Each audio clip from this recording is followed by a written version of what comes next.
नवी मुंबई व रायगड जिल्ह्यातील ताज्या बातम्या आणि घडामोडींसाठी सबस्क्राइब करा वादळवारा लाईव्ह चॅनल आणि दाबा बेल आयकॉन।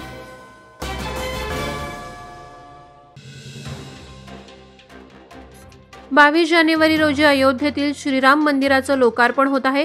या पार्श्वभूमीवर म्हसळा तालुक्यातील दुर्गम भागातील जांभूळ गावात राहणाऱ्या शुभम भेकरे या तरुणानं कागदावर प्रभू श्रीरामांचं 512 चौरस फुटांचं चित्र रेखाटलंय। चारकोलचा वापर करून हे चित्र रेखाटायला त्याला 500 तासांचा कालावधी लागला। त्यासाठी 540 कोरे कागद वापरले गेले। गरीब कुटुंबातील शुभमनं चित्रकलेचं कुठलंही शिक्षण घेतलेलं नाही। असं असताना त्यानं रेखाटलेल्या या चित्राचं परिसरात कौतुक होत आहे। श्रीरामाच्या या चित्राची रेकॉर्ड बुकमध्ये नोंद होईल असा विश्वास शुभमनं व्यक्त केलाय। पेणमधील वरेडी कोळीवाडा येथे राहणाऱ्या एका वृद्ध महिलेच्या अशिक्षित आणि भोळेपणाचा फायदा घेत पेणमधील सिकंदर थळे आणि मनीषा थळे या बंटी बबलीच्या जोडीनं त्यांचे 40 तोळे सोनं आणि 50,000 रुपये रोख रक्कम अशी एकूण 12,10,000 रुपयांची फसवणूक केली होती। न्यायाच्या प्रतीक्षेत असलेल्या पीडित किसनीबाई कोळी यांनी पोलीस चौकीसमोर आत्मदहनाचा इशारा दिला होता। त्यानंतर पोलिसांनी धडक कारवाई करीत 4 महिन्यानंतर शुक्रवार दिनांक 19 जानेवारी रोजी या बंटी बबलीच्या जोडीला अटक केली। या जोडीला अटक झाल्याने किसनीबाई कोळी या पैसे परत मिळण्याच्या प्रतीक्षेत आहेत। अयोध्येतील श्रीराम मंदिराच्या लोकार्पण आणि प्रजासत्ताक दिनाच्या अनुषंगानं देशभर सुरक्षा यंत्रणा सतर्क झाली असून नवी मुंबई पोलीसही दक्ष झालेत। त्यासाठी वाशी पोलीस स्टेशन अंतर्गत मॉकड्रिलचं आयोजन करण्यात आलं होतं। यावेळी अग्निशमन दल, वाहतूक पोलीस, बॉम्बशोध पथक यासह अन्य विभागाचे अधिकारी उपस्थित होते। सुरक्षा यंत्रणा पूर्णपणे सतर्क असून येणाऱ्या महत्त्वाच्या दिवशी कोणताही अनुचित प्रकार घडू नये यासाठी या मॉकड्रिलचं आयोजन करण्यात आलं असल्याचं पोलिसांमार्फत सांगण्यात आलं। त्यामुळे महत्त्वाचा कार्यक्रम सुस्थितीत पार पाडण्यासाठी नवी मुंबई पोलीस सतर्क झाल्याचं दिसून येत आहे। मुंबई पुणे एक्सप्रेस वेवर पोरघाटात ढेकू गावाजवळ आयशर टेम्पो भरधाव वेगात मुंबई पुणे लेनची लेरिंग तोडून पलटी झाल्यानं अपघात झाला। या अपघातात टेम्पोमधील 5 प्रवासी जखमी झाले असून चालक टेम्पो सोडून पळून गेला। जखमी प्रवाशांना MGM रुग्णालयात उपचारासाठी दाखल करण्यात आलंय। या अपघाताची माहिती मिळताच Khopoli police, Borghat team, IRB team, अपघातग्रस्त टीमचे सदस्य तात्काळ घटनास्थळी दाखल होऊन त्यांनी टेम्पोमधील अडकलेल्या प्रवाशांना बाहेर काढलं। आगामी लोकसभा निवडणुकांच्या पार्श्वभूमीवर पिंपरी चिंचवड महापालिकेचे माजी महापौर संजोग वाघेरे यांना शिवसेना ठाकरे गटानं उमेदवारी जाहीर केल्यानंतर महाविकास आघाडीच्या नेत्यांसह पदाधिकारी आणि कार्यकर्त्यांची भेट घेऊन त्यांनी संघटन अधिक मजबूत करण्याचा मानस आखलाय। या पार्श्वभूमीवर संजोग वाघेरे यांनी शुक्रवारी पनवेलमध्ये शेकापच्या कार्यालयात नेत्यांसह पदाधिकाऱ्यांची भेट घेतली। तसंच काँग्रेस भवन येथे काँग्रेस नेत्यांची तर कळंबोली येथे राष्ट्रवादी शरद पवार गटाच्या पदाधिकाऱ्यांची भेट घेऊन मोदी सरकारला खाली खेचण्यासाठी एकदिलानं काम करण्याचं आवाहन केलं। बॉक्सिंग स्पर्धेत श्रीमती भागुबाई चांगू ठाकूर द्रोणागिरी नोड विद्यालयात इयत्ता 8वी मध्ये शिक्षण घेत असलेल्या ओम पाटीलनं तालुका, जिल्हा आणि पुणे येथील पार पडलेल्या राज्यस्तरीय स्पर्धेत घवघवीत यश मिळवून आपल्या विद्यालयाचं आई वडील आणि पागोटे गावाचं नाव सुवर्णाक्षराने लिहिलं आहे।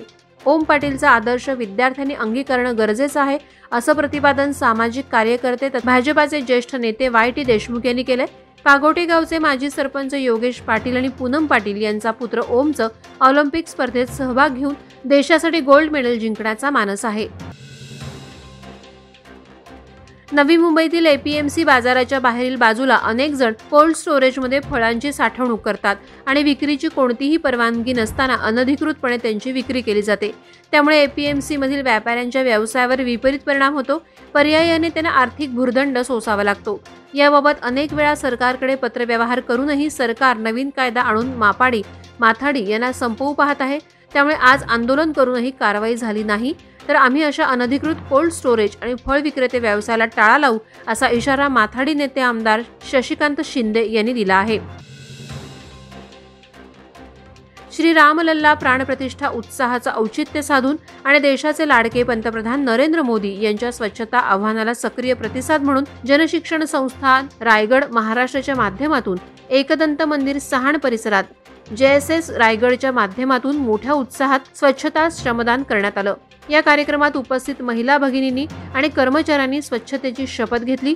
पंतप्रधान नरेंद्र मोदी यांच्या स्वच्छता आवाहनाला देशभरातून मोठ्या प्रमाणात प्रतिसाद मिळत असून मंदिरे, कार्यालये तसंच सार्वजनिक ठिकाणी कमालीची स्वच्छता दिसून येत आहे, असं मत डॉक्टर विजय कोकणे यांनी व्यक्त केलं. 2 दशकांहून अधिक वर्ष उत्कृष्ट शिक्षण देण्यासाठी सुप्रसिद्ध असणारे कोठारी इंटरनॅशनल स्कूलच्या 4थ्या शाखेचं उद्घाटन येथील पनवेल करंजाडे वसाहतीमध्ये संपन्न झालं. पनवेल महानगरपालिकेचे आयुक्त गणेश देशमुख यांच्या हस्ते शाळेचं उद्घाटन करण्यात आलं. यावेळी करंजाडे ग्रामपंचायतीचे सरपंच मंगेश शेलार आणि भारतीय जनता पार्टीचे पनवेल तालुका उपाध्यक्ष बळीराम म्हात्रे यांची प्रमुख उपस्थिती होती. या व्यतिरिक्त मुंबईमध्ये मालाड आणि प्रभादेवी येथे 2 प्री प्रायमरी शाळा कार्यान्वित आहेत. संपूर्ण अध्ययन प्रणाली असणारी 4थी शाळा करंजाडे येथे कार्यान्वित झाली आहे. पेण पूर्व विभागात बनत असलेल्या बाळगंगा धरणासाठी संपादित झालेल्या जमिनीचे पैसे हडपण्याकरता मुंबईतील साबळे हा व्यक्ती गोडसे बनल्याची बाब समोर आली आहे. प्रांत कार्यालयातील कर्मचाऱ्यांच्या सतर्कतेमुळे या भामट्याला गजाआड करण्यात यश आलंय. बाळगंगा धरण प्रकल्पग्रस्त चिंतामण विश्वनाथ गोडसे हे मयत झालेत. त्यांची वरसई येथील जमीन प्रकल्पामध्ये समाविष्ट आहे.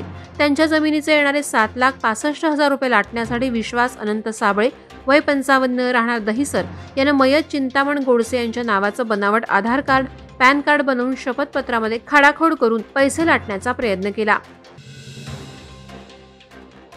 कर्जत तालुक्यातील गुरुचरण जमिनी, देवस्थानच्या जमिनी यात मोठा काळा बाजार झाला असून उपविभागीय अधिकारी कार्यालयात जमिनीचे दावे चालतात.